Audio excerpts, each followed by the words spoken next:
яркий праздник и самый яркий флешмоб. И все это проходит здесь, в новой современной смарт-школе. Ежегодно 5 октября все отмечают Международный день учителя. В 1994 году Всемирный день учителя отметился в этот день впервые. Кстати, почти во всех школах этот день считается днем самоуправления. Ученики сами ведут уроки. Порой это ой как непросто. Ну а ученики 162-й школы особенно тепло встретили учителей перед уроками. Они поздравили педагогов и пригласили после уроков поучаствовать в мероприятии в честь Дня учителя, организованными активистами школы. Как ты думаешь, для чего нужен такой праздник День учителя?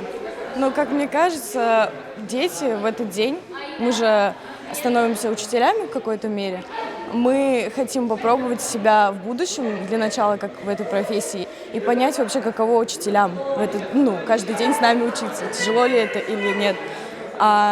Нужен День учителя для того, чтобы выразить благодарность в том, как они нас учат постоянно, как они нас ругают, как они нервы тратят постоянно на нас. Квест проходит по всей школе. Ребята подготовили 4 точки. В свою очередь, учителя распределились на 4 команды. Поскольку школа новая, и здесь еще не все друг друга хорошо знают, в том числе и учителя, а во время выполнения задания требуется командная работа и сплоченность.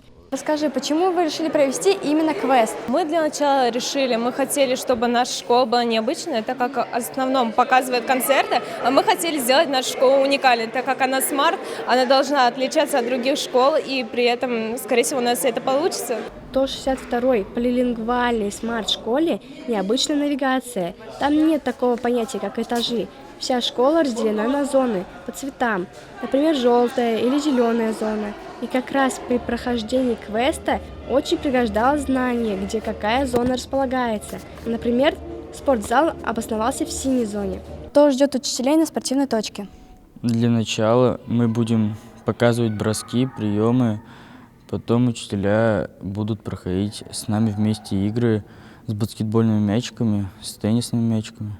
Учителям не так просто было проходить квест, ведь даже преподавателям математики или физики пришлось участвовать в спортивных испытаниях, а учителям биологии и истории отвечать на вопросы, которые даже не встречаются в школьной программе. Но в конце каждую команду, вне зависимости от результата, ждал приятный сюрприз от учеников в школьной столовой. Учитель – это не просто профессия, а целое призвание. За несколько лет своей работы они видели немало разных мероприятий, связанных со своей профессией. Их мало чем можно удивить, но ребятам из этой школы удалось это сделать, и они всех порадовали. Лилиана Давлетова и Станислав Птица специально для Горы новостей.